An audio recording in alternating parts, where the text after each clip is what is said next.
Hi friends, welcome back to lifestyle. இன்றைக்கி நம்ம சேனலில் என்ன பார்க்க போகிறோம் அப்படின்னு பார்த்தீங்கன்னா, பொங்கலுக்கு வந்து வீடெல்லாம் நீட்டாக எல்லாம் க்ளீன் பண்ணியிருப்பீங்கன்னு நினைக்கிறேன். ஸோ நாங்கள் தைப்பொங்கல் வந்துருச்சு அப்படின்னா 1 வீக் முன்னாடியிலேருந்தே வீடு ஃபுல்லாக நீட்டாக க்ளீன் பண்ணுறதுக்கு ஸ்டார்ட் பண்ணிடுவோம். நான் சின்ன வயசுலேருந்து அம்மா அதை தான் ஃபாலோ பண்ணுவாங்க.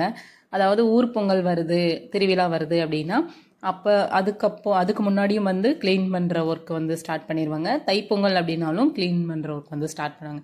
அதுக்கு முன்னாடிலாம் வந்து இந்த சரஸ்வதி பூஜை, ஆயுத பூஜைக்கு மட்டும்தான் நாங்கள் வந்து அந்த டோரு அப்புறம் விண்டோஸ்லாம் க்ளீன் பண்ணுறது அது வந்து பண்ணிப்போம். மற்றபடி ஃபுல்லாக வந்து க்ளீன் பண்ணணும் அப்படின்னா இப்படி தான் நாங்கள் வந்து க்ளீன் பண்ணுவோம் தைப்பொங்கலுக்கு தான். ஸோ வீடு ஃபுல்லாக வந்து பார்த்திங்கன்னா மந்த்லேயும் நான் இந்த மாதிரி தான் ரொட்டீன் வந்து ஃபாலோ பண்ணுவேன். ஏன்னா இந்த மாதிரி க்ளீன் பண்ணால் வீடு ரொம்ப நீட்டாக இருக்கும், ரொம்ப டஸ்ட்டாக ஆகாது. ஸோ வாங்க இன்றைக்கி வீடியோக்குள்ளே போகலாம். ஃபஸ்ட்டு ஆல்ரெடி வந்து பார்த்திங்கன்னா பெட்ஷீட்லாம் இருந்தது. 2 டேஸாக அப்படியே கண்டினியூஸாக மழை பெஞ்சிட்டே இருந்தது. ஸோ அதனால் வந்து பார்த்திங்கன்னா நான் வெட்னஸ்டே அப்போ தான் வந்து ஸ்டார்ட் பண்ணேன். பெட்ஷீட்லாம் வந்து போட்டுட்டு காய போட்டுட்டேன். அதுக்கப்புறமா மேட்டும் வந்து பார்த்திங்கன்னா ஃபஸ்ட் நாளே ஊற வச்சுட்டு அதையும் வாஷ் பண்ணிடலாம் அப்படின்னு சொல்லிட்டு அதையும் எடுத்து துவைச்சி போட்டாச்சு. என்ன பண்ண போகிறீங்க?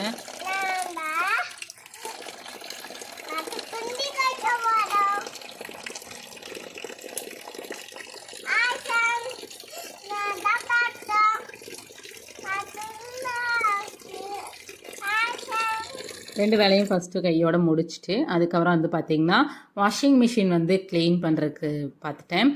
நிறைய பேர் இந்த வாஷிங் மிஷினை க்ளீனே பண்ண மாட்டீங்க. நான் ஃபஸ்ட்டு இந்த வாஷிங் மிஷின் வாங்கி எனக்கு இப்போ 2 இயர்ஸ் கம்ப்ளீட் ஆயிடுச்சு. இப்போ வரைக்கும் நான் எப்போ வாங்கினேனோ இப்போ வரைக்குமே அதை வந்து நான் ஃபாலோ பண்ணிகிட்டே இருக்க ஒரு விஷயம் இதுதான். ஸோ கீழே வந்து பார்த்திங்கன்னா நமக்கு இந்த ட்ரைனேஜ்லாம் வந்து தங்குறதுக்கு வந்து கீழே ஒரு இது கொடுத்துருக்காங்க இல்லையா. ஸோ அதை வந்து ரிமூவ் பண்ணிவிட்டு நல்லா வாஷ் பண்ணிவிட்டு மந்த்லி ஒன்ஸ் வந்து இந்த மாதிரி வைக்கணும். வீக்லி ஒன்ஸ் கூட பண்ண சொல்லியிருக்காங்க. நான் வந்து மந்த்லி ஒன்ஸ் தான் பண்ணுவேன். ஏன்னா அடிக்கடி நம்ம ஓப்பன் பண்ணி கலட்டுறோம் அப்படின்னு சொல்லிட்டு அது பிச்சிடக்கூடாதுல்ல. அதனால் ஒரு கீ இல்லைன்னா ஏதாவது ஒரு ஸ்பேனர் வச்சு அதை ஓப்பன் பண்ணிங்கன்னா ஓப்பன் ஆயிரும். ஓப்பன் ஆனதுக்கப்புறம் இந்த பாக்ஸ் எடுத்துகிட்டு அதுக்குள்ளே வந்து பார்த்திங்கன்னா நிறைய டஸ்ட்டு வந்து இதில் தான் வந்து தேங்கியிருக்கும். அப்படியே விட்டுட்டிங்க அப்படின்னா ஸ்மெல்லு வந்து வர ஆரம்பிச்சிடும். நீங்கள் வந்து மறுபடியும் ரீலோட் பண்ணும்போது வந்து பார்த்திங்கன்னா துணி துவைக்க அது வந்து ஸ்மெல்லு வர ஆரம்பிச்சிடும். நல்லாவே துவைக்காது, அழுக்கே வந்து போகாது. அதே மாதிரி ஓப்பன் பண்ணும்போது அவ்வளோ தண்ணி வந்து வெளியில் வரும்.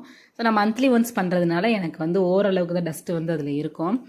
ஸோ ஃபுல்லாக வந்து பார்த்திங்கன்னா அதை வந்து அதுக்குன்னு தனியாக ஒரு ப்ரஷ் வந்து வச்சுருக்கேன். ஸோ அந்த ப்ரஷ் வச்சுட்டு லிக்விட் வச்சுட்டு இல்லைனா சோப்பு வச்சு ஃபுல்லாக அதை வந்து ஸ்க்ரப் பண்ணி எடுத்துக்கலாம். சோப் போட்டு அதை வந்து தேய்ச்சி எடுத்து கழுவிட்டு உள்ளேயும் வந்து பார்த்திங்கன்னா ஒரு தேய்ச்சிட்டு அதுக்கப்புறம் அதையும் தண்ணி ஊற்றி கழுவிட்டு நம்ம க்ளோஸ் பண்ணி விட்டுட்டோம் அப்படின்னா இந்த பொருள் வந்து நமக்கு ரொம்ப நாளைக்கு வந்து உழைக்கும், சீக்கிரமாக வந்து போகாது. ஸோ அதையும் மாட்டி விட்டுட்டு அதுக்கப்புறம் வாஷிங் மிஷினை ஃபுல்லாக ஒரு டைம் வந்து பார்த்திங்கன்னா நீட்டாக க்ளீன் பண்ணி விட்டுட்டேன், தொடச்சி விட்டுட்டேன். ஏன்னா அதில் வந்து நம்ம லிக்விட் ஊற்றுறோம். அந்த பாக்ஸும் வந்து பார்த்திங்கன்னா லிக்விட் ஊற்றி அது வந்து ஃபுல்லாக அங்கே வந்து தேங்கி நிற்கும். அது கம்ஃபோர்ட்னாலும் சரி, என்ன நீங்கள் லிக்விட் யூஸ் பண்ணாலும் ஓகே, அது வந்து அப்படியே நிற்கும். ஸோ மந்த்லி ஒன்ஸ் வந்து இந்த மாதிரி நான் வந்து க்ளீன் பண்ணி விட்டுருவேன். அப்போ அந்த இதெல்லாம் வந்து பார்த்திங்கன்னா நீட்டாக இருக்கும். நமக்கு வந்து அடுத்து நம்ம ஊற்றும் போது வந்து பார்த்திங்கன்னா ஸ்டாக் இல்லாமல் அது வந்து கரெக்டாக வந்து இருக்கும். இல்லைன்னா கம்ஃபோர்ட் ஸ்மெல்லுக்கு மேலே வேறு ஒரு ஸ்மெல்லு வந்து நமக்கு துணியில் வந்து வர ஆரம்பிச்சிடும். ஸோ அதனால தான். ஸோ மிஷினும் ஃபுல்லாக வந்து நீட்டாக ஒரு துணி வச்சு தொடச்சி விட்டதுக்கப்புறம் மேலே வந்து ஒரு கவர் வந்து போட்டு விட்டுட்டேன். இது வந்து எப்படினாலும் டஸ்ட்டு வந்துட்டே தான் இருக்கும். ஸோ அப்பப்போ நம்ம வந்து க்ளீன் பண்ணிடணும். தக்ஷகுட்டி நான் என்ன வேலை பார்த்தாலும் சரி எனக்கு ஹெல்ப் பண்ணுறேன்னு சொல்லிட்டு மொதலாம் வந்து நிற்பான். ஆனாலும் பார்க்குறதுக்கு நல்லா தான் இருக்குது. ஆனால் என்ன பண்ணுறது, 2 வேலை வந்து வச்சுருவா. இருந்தாலும் சப்ஸ்டியூட்டாக இருந்துட்டு போன்னு சொல்லிட்டு அவளையும் கூட வச்சுட்டே தான் இருப்பேன். ஏதாவது எடுத்துகிட்டு வர சொன்னால் எடுத்துகிட்டு வந்துட்டுருப்பான். இந்த க்ளீனிங் ஒர்க்கெலாம் பண்ணுறேன்னா அவளுக்கு ரொம்ப பிடிக்கும், கூடயே சப்போர்ட் பண்ணிகிட்ருப்பாள். ஸோ அதுக்கப்புறம் ஃபுல்லாக க்ளீன் பண்ணிவிட்டு ஒரு கிளாத் வந்து போட்டு விட்டுட்டேன். ஸ்க்ரீன் வந்து பார்த்திங்கன்னா ஜன்னல்லாம் வந்துட்டு எடுத்துகிட்டு அதையும் வாஷ் பண்ணி போட்டுடலாம் அப்படின்னு சொல்லிட்டு நான் பொங்கல் இல்லை சப்போஸ் தீபாவளி வந்து அப்போ மட்டும்தான் அதை வந்து ஸ்க்ரீனெல்லாம் வந்து துவைச்சி போடுவேன். மந்த்லி ஒன்ஸ் வந்து துவைச்சி போட்டுருவேன். அதில் வந்து நிறைய டஸ்ட்டு வந்து இருக்கும் இல்லையா. ஸோ அதனால தான் அப்பப்போ நான் வந்து வீடு கூட்டும்போது வந்து பார்த்திங்கன்னா அதை எல்லாத்தையும் தட்டி விட்டுருவேன், டஸ்ட் இல்லாத மாதிரி. இருந்தாலும் நம்ம வாஷ் பண்ணி போட்டோம் அப்படின்னா தான் வந்து நல்லா நீட்டாக இருக்கும். நம்ம வந்து ஒரு நல்ல காற்று வந்து சுவாசிப்போம். இல்லை அப்படின்னா தேவையில்லாத நோயெல்லாம் நமக்குள்ளேயே வந்து க்ரியேட் ஆக ஆரம்பிச்சிடும். ஃபுல்லாக வந்துட்டு இதெல்லாம் வந்து நான் மிஷினில் போட்டுருவேன். ஆனால் இதில் வந்து கம்பி இருக்குது அப்படின்றதுனால அந்த ஸ்டீல்லாம் இருக்கிறதுனால உள்ளே போட்டோம் அப்படின்னா சவுண்டு வர ஆரம்பிச்சிடும். ஸோ அதனால் போடக்கூடாது இந்த மாதிரி கிளாத்லாம்.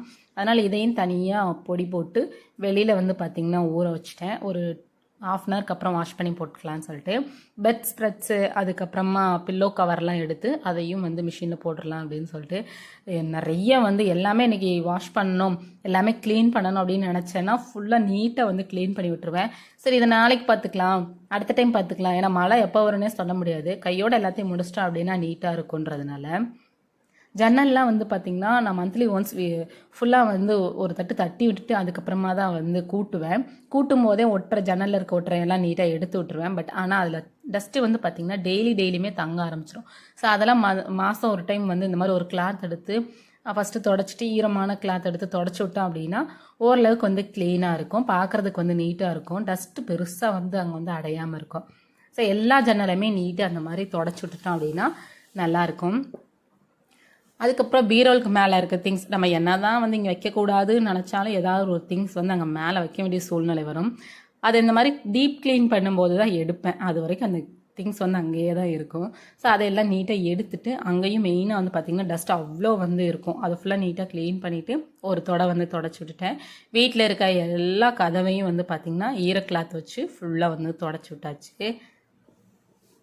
இப்போ தான் சரஸ்வதி பூஜைக்கு தொடச்சேன் அப்படின்றதுனால பெருசாக வந்து கதவுலலாம் டஸ்ட் இல்லை, இருந்தாலும் ஒரு தொடச்சிட்டு ஃப்ரிட்ஜையும் வந்து பார்த்திங்கன்னா கையோடு தொடச்சி விட்டேன். ஃப்ரிட்ஜு வந்து மாதத்தில் 2 டைம் வந்து தொடச்சி விட்ருவேன். ஏன்னா நான் வந்து காய் வைக்கும் போதே வந்து பார்த்திங்கன்னா உள்ளேயும் டீப்பாக க்ளீன் பண்ணிடுவேன், வெளியேயும் ஃபுல்லாக க்ளீன் பண்ணிடுவேன். ஏன்னா இந்த மாதிரி பொருள்லாம் வந்து போச்சு அப்படின்னா நான் வந்து டக்குன்னு வாங்க முடியாது, காஸ்ட்டு ஜாஸ்தி. ஸோ அதனால் இந்த பொருளெல்லாம் வந்து நம்ம எவ்வளோ தூரம் பாதுகாக்கிறோமோ அவ்வளோ தூரம் நமக்கு வந்து உழைக்கும்.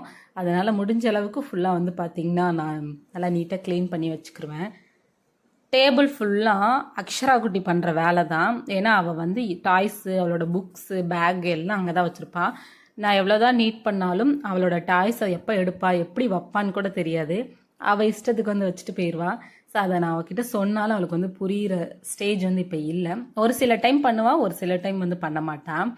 ஸோ அதை எல்லாத்தையும் நீட்டாக வந்து புக்ஸ் எல்லாம் வந்து பார்த்திங்கன்னா என்னோடய டைரி, அவளோட புக்ஸு, பேக் எல்லாம் நீட்டாக எடுத்து வச்சுட்டு டேபிள் ஃபுல்லாக வந்து தொடச்சி விட்டுட்டேன். இந்த டேபிளை நான் டெய்லியுமே வந்து தொடச்சி விட்டுருவேன். ஏன்னா இந்த இடத்துல நம்ம இந்த பொருள் தான் வைக்கிறோம் இல்லை, கையில் என்ன இருக்கோ அதை இங்கே வச்சுட்டு டக்குன்னு வந்து போயிடுறது. அது டெய்லி பார்த்தாலும் ஏன்னா வீட்டுக்குள்ளே என்ட்ராகும்போது வீடு ஒரு மாதிரி இருந்தால் பிடிக்காது. எனக்கே பார்க்கும்போது வந்து பார்த்திங்கன்னா எப்படா இந்த திங்ஸ்லாம் இங்கே வருதுன்னு தோணும். ஸோ அதனால் அதை அடிக்கடி வந்து க்ளீன் பண்ணிகிட்டே தான் இருப்பேன். சோஃபா வந்து பார்த்திங்கன்னா ஃபஸ்ட்டு டஸ்டெல்லாம் தட்டி விட்டுட்டு அதுக்கப்புறம் ஒரு ஈரமான கிளாத் வச்சு தொடச்சி விட்டுட்டேன். சோஃபாவுக்கு பின்னாடிலாம் வந்து பார்த்திங்கன்னா நிறைய டஸ்ட்டு வந்து இருக்கும், ஒற்றையாக வந்து இருக்கும். அதையெல்லாம் வந்து க்ளீன் பண்ணி கூட்டும் போதே கீழே சோஃபாவெலாம் நகர்த்தி வந்து கூட்டி விட்டுருவேன். ஆனால் வாரத்தில் ஒரு நாள் வந்து இந்த மாதிரி தட்டி விட்டுருவேன். ஏன்னா டஸ்ட்டு வந்து சோஃபாவில் நிறைய வந்து உட்காரும். அது மாதிரி சீக்கிரமாக வந்து அழுக்காயிரும் சோஃபா வந்து. அதுக்குன்னு ஒரு கவர் போட்டு அதை பாதுகாத்துட்ருக்கேன். அப்பப்போ அக்ஷரா குட்டி ஏதாவது சாப்பிடும்போது கொட்டி வச்சுருவா, அதை கையோட க்ளீன் பண்ணிடுவேன்றதுனால இவ்வளோ நாள் வந்து நீடிச்சிட்ருக்கு. வீடு ஃபுல்லாக ஒட்டரை எடுத்துகிட்டு வீட்டுக்கு வெளியிலேயும் வந்து பார்த்திங்கன்னா அந்த கிளாஸ் விண்டோ ஃபுல்லாக வந்து ஒட்டரை எடுத்து விட்டேன். அதையும் கையோடு வந்து தொடச்சி விட்டாச்சு. எனக்கு ஒட்டரை வீட்டில் இருந்துச்சு அப்படின்னா வீட்டில் நிறைய கஷ்டம் வரும், பணம் கையில் தங்காதுன்னு சொல்லுவாங்க. அதனால் அம்மா வீட்லேயும் சரி, நான் குட்டி பொண்ணில் இருந்து வீடு க்ளீனிங் அப்படின்னாலே எனக்கு ரொம்ப பிடிக்கும். அந்த ஒர்க்கை நான் தான் பண்ணுவேன் எங்கள் வீட்டில். சேனலில் ஃபஸ்ட் டைம் பார்க்குறீங்க அப்படின்னா மறக்காமல் சப்ஸ்கிரைப் பண்ணிவிட்டு பெல் பட்டனையும் கிளிக் பண்ணிக்கோங்க. நிறைய பேர் சப்ஸ்கிரைப் பண்ணாமலே வீடியோ பார்க்குறீங்க. சப்ஸ்கிரைப் பண்ணிக்கோங்க, அப்போ தான் எனக்கு மோட்டிவேட்டாக இருக்கும். இந்த க்ளீனிங் அப்படின்னாலே எனக்கு ரொம்ப வந்து பிடிக்கும், நீட்டாக வந்து பண்ணிடுவேன். ஸோ அதுக்கப்புறம் வீடையும் கூட்டிகிட்டு நீட்டாக மாப்பும் போட்டு விட்டாச்சு. ஸோ தைப்பொங்கலுக்கு வீடை முடிஞ்ச அளவுக்கு நீட்டாக வந்து ரெடி பண்ணியாச்சு. நீங்களும் க்ளீன் பண்ணிட்டீங்களா இல்லையான்னு மறக்காமல் கமெண்ட் செக்ஷனில் சொல்லுங்கள். அடுத்த விளாகில் பார்க்கலாம். பாய்.